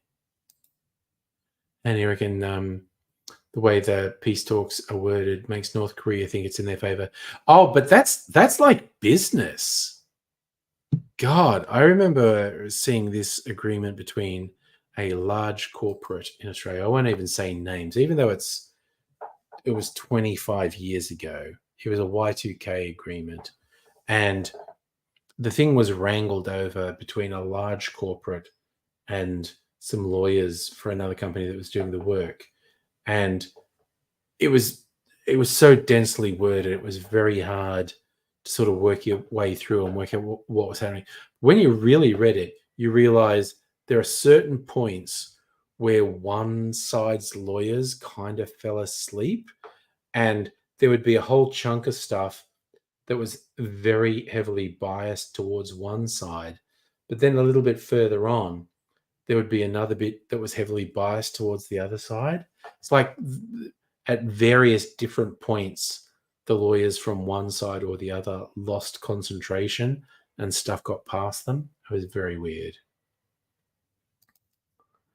So the old South Korean president said, look at me, I can make North Korea like us. Yeah, it's like, what the actual fuck with North and South Korea? It's very hard to be sure. Yeah, income and whatnot. You are right, Justin.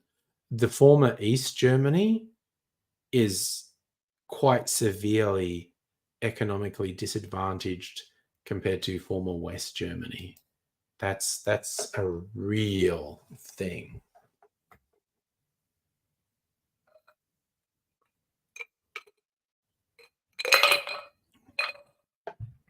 Oh God, you know what you're making me think of? There's a bar in the city called the Berlin Bar, and it's in two halves.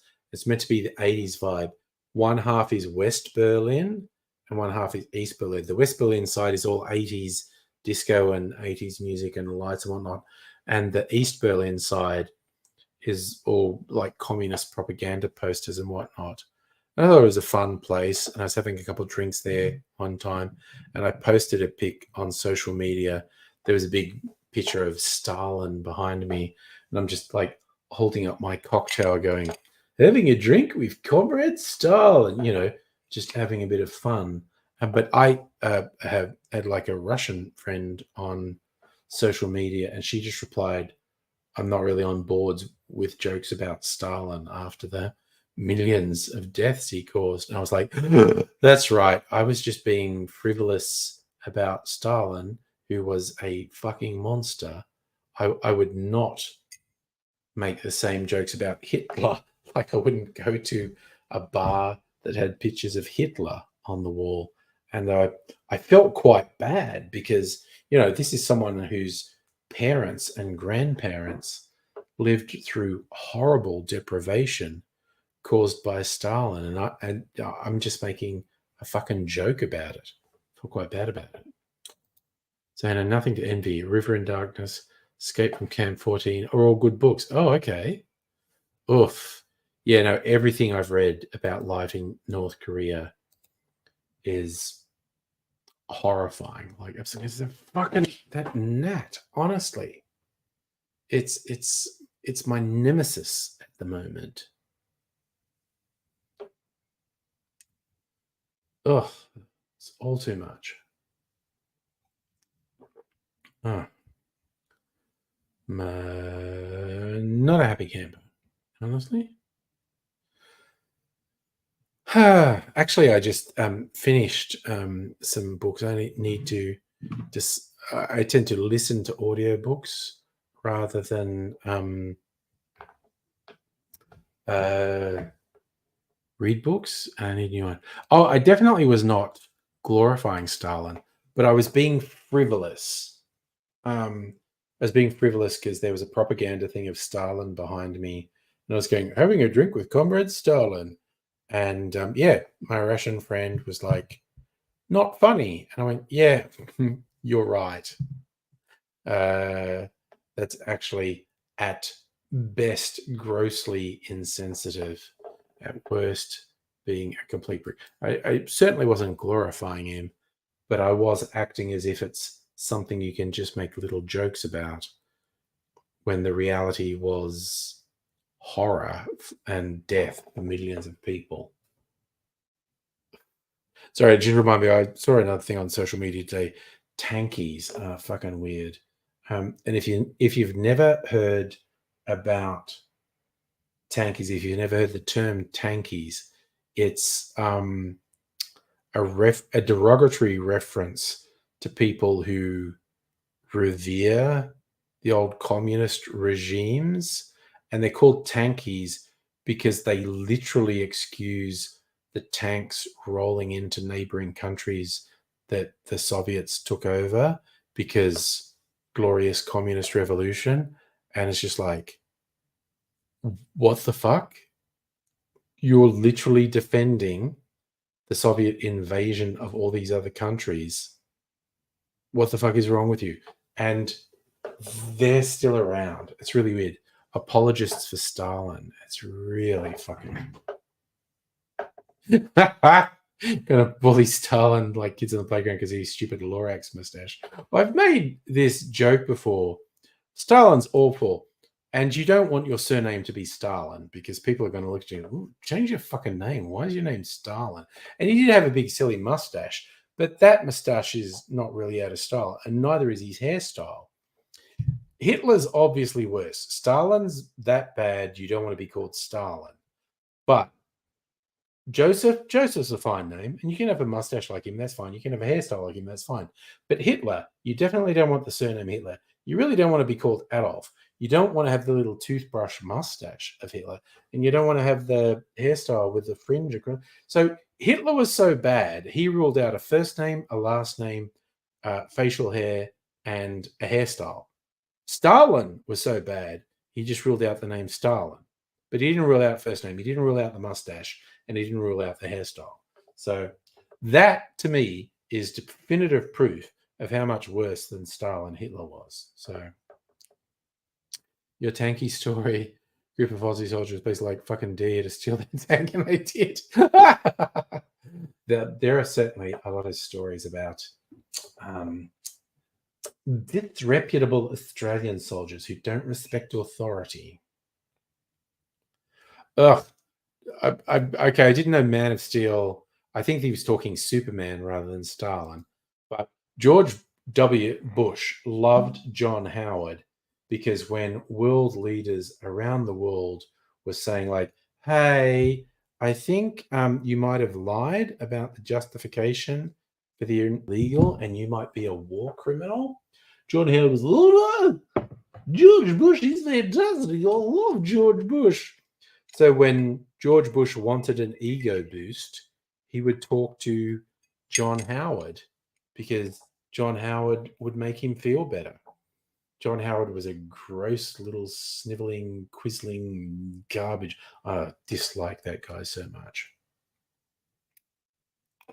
The piece of shit who is responsible for entrenching racism in Australian politics, for treating asylum seekers like criminals, putting them in prison camps on remote islands, and Labor's too fucking gutless to go against it.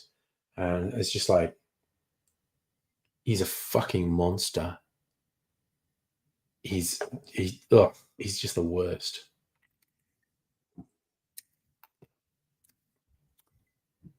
No, sir, I don't like it. Anyway, I feel like I keep forgetting to eat my cherry on stream. I'm going to eat this cherry on stream and go to bed very, very soon. It's funny because the skin on those cherries, I'm going to chew them up.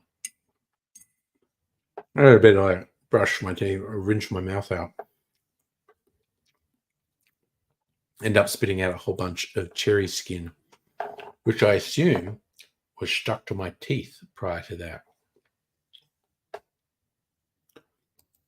And the stolen tank is called the Mephisto. Was stuck in a shell hole for months. Soldiers decided to steal it as a trophy. Okay. Fun fact about Australian soldiers. Do you know the Red Baron, World War I, Manfred von Richthofen, was almost definitely shot down by an Australian soldier on the ground? He flew too low and they shot him.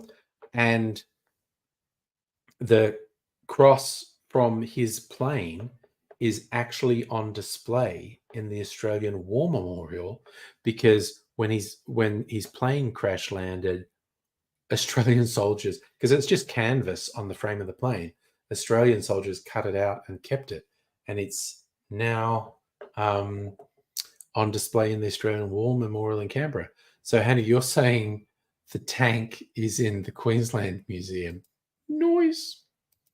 But that's the thing I think a lot of people don't know.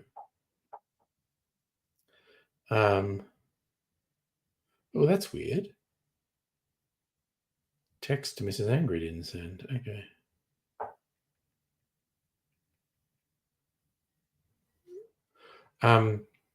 Yeah, I feel like a lot of people don't know that the Red Baron was almost definitely shot down by some Australian soldiers on the ground. And the cross from his plane is on display in the Australian War Memorial in Canberra. So there you go.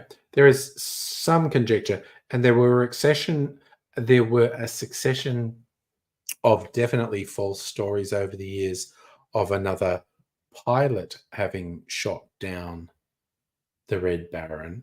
I now think it's kind of beyond doubt that he was shot down by people on the ground. I think there's one school of thought that says it may have been Canadian soldiers. The Aussie attitude for shit. Reckon I could nick it, call it a trophy, shove it in the museum. Yeah, absolutely. Sorry, I also want to go some Aussie attitude. Because I got a reminder on my Facebook memories recently. Must have been the anniversary of either Nancy Wake's birth or death. She was an Australian woman who was an incredibly effective spy in occupied France in World War II. She was known as the White Mouse. And there's this incredibly funny story when she parachuted into occupied France.